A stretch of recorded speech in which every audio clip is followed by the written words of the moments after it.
नमस्कार मित्रांनो, बिग बॉसच्या घरात अनुश्री व संकेतमध्ये होणार आहे एक नवीन डील. कारण आता टोळी गँगमध्ये कोणीच उरलं नाही आहे आणि अनुश्रीने आधीच टोळी सोडली होती. सध्या तरी ती कुठल्याच ग्रुपचा पार्ट नाही आहे. आता तरी ती करते काट्याचा काटा काढण्याची तयारी. कारण सध्या तरी घरात एकच ग्रुप राहिला आहे, तो म्हणजे काटा ग्रुप. चला तर आपण बघूया नक्की काय असणार आहे ही संकेतसोबतची नवीन डील आणि ही सक्सेसफुल होणार का? संकेत व अनुश्री एकत्र बसलेले आहेत आणि अनुश्री संकेतला बोलते, आपण मिळून असं काहीतरी करू की काटा ग्रुप थोडासा हलला पाहिजे. संकेत बोलतो, ॲग्री आहे मी. अनुश्री बोलते, त्यांच्यामध्ये 2 लोक आहेत की ते ॲक्च्युली करताय, जसं की राकेश दादा व तन्वी.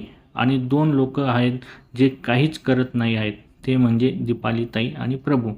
त्यांना जर फोडलं ना राकेश दादा आणि तन्वीचं काहीच नाही उरणार. कारण ते रूल कोणावर करणार? अनुश्री व संकेतची डील होणार का?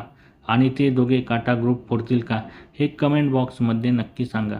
आणि अशाच नवीन अपडेटसाठी आमच्या चॅनलला लाईक, शेअर आणि सबस्क्राईब करायला विसरू नका. तोपर्यंत धन्यवाद मित्रांनो.